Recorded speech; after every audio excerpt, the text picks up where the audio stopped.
how you got that role? I mean, how did it happen that you happened to, be the actor selected to do that? Yeah, it's actually an interesting story. Oh, So they were, I heard about the Lord of the Rings being made into a feature film, and I think it was 1997, summer of 97. I was working on a film in Austin, Texas, and this guy, Harry Knowles, I don't know if anyone knows Ain't It Cool News.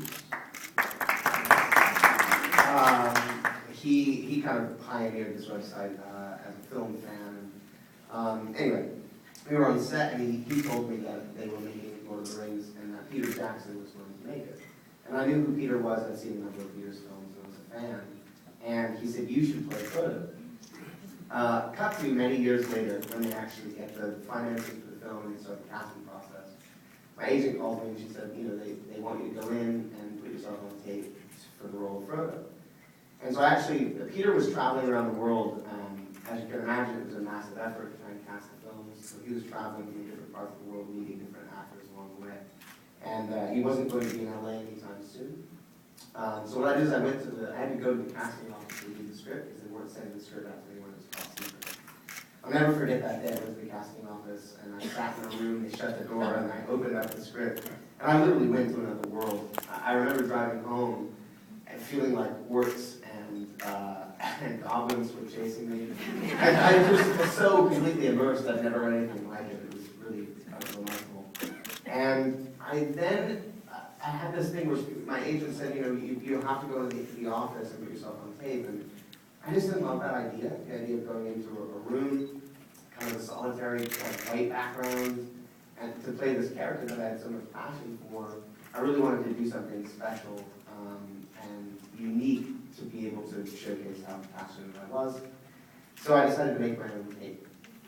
And I got a couple of art books with art from the Tolkien universe, with some artistic renderings of what hobbits look like.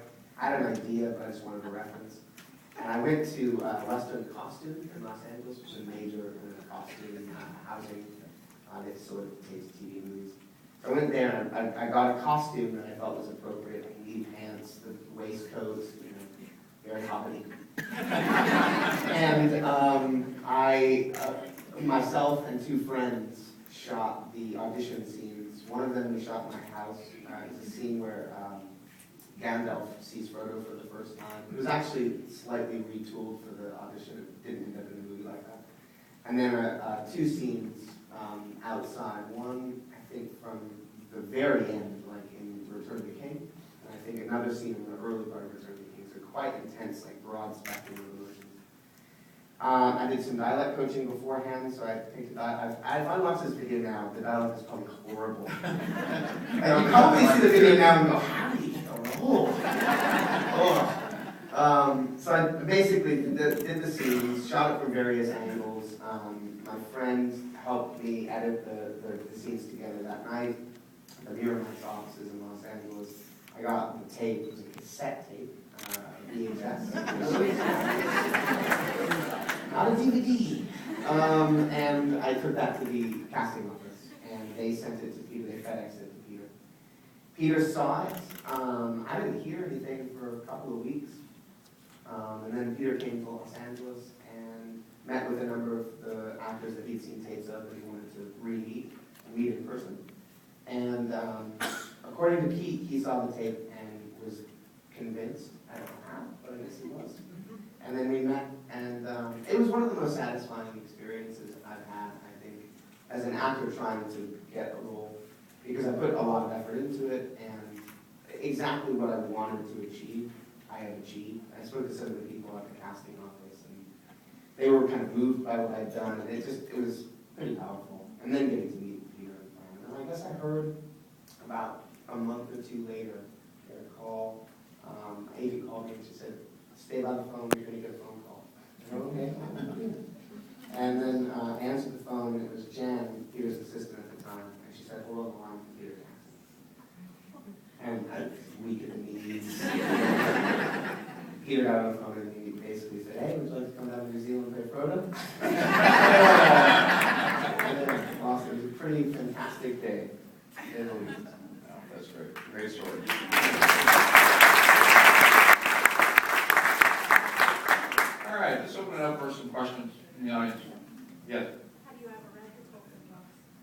read them in full. Oh, gosh.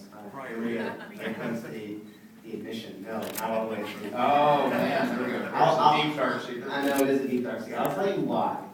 It's a lame excuse, but let me just get through it. I grew up with Tolkien. I read The Hobbit when I was much younger. Loved The Hobbit. And owned a copy of The Lord of the Rings for years. One of these things that I was meant to read, I just never got around to reading. When we went down to New Zealand, I brought a copy of the book with me, naturally, and started to read it. But what ended up happening is we were so invested in the world of Tolkien, from the script meetings that we were having to the rehearsals that we were having. It was kind of a totally immersive Tolkien world that we were living in. But it started to feel like, redundant is probably the wrong word, because that sounds negative, but it felt like I was already covering a lot of that material physically. So I kind of took a different journey with it and didn't read it while I was working. But the books were always around. I experienced it. And the books were always around. The book, it was like the Bible on set, honestly. We were constantly rewriting to get closer to the book. Actors would carry the book on set. There was always a book near the monitor for reference. So it was kind of a thing that we were constantly opening and looking at specific lines. There would be a line of dialogue in the script, and we'd re-reference it in the book, and maybe shift it to be more like the book. So the book was constantly there.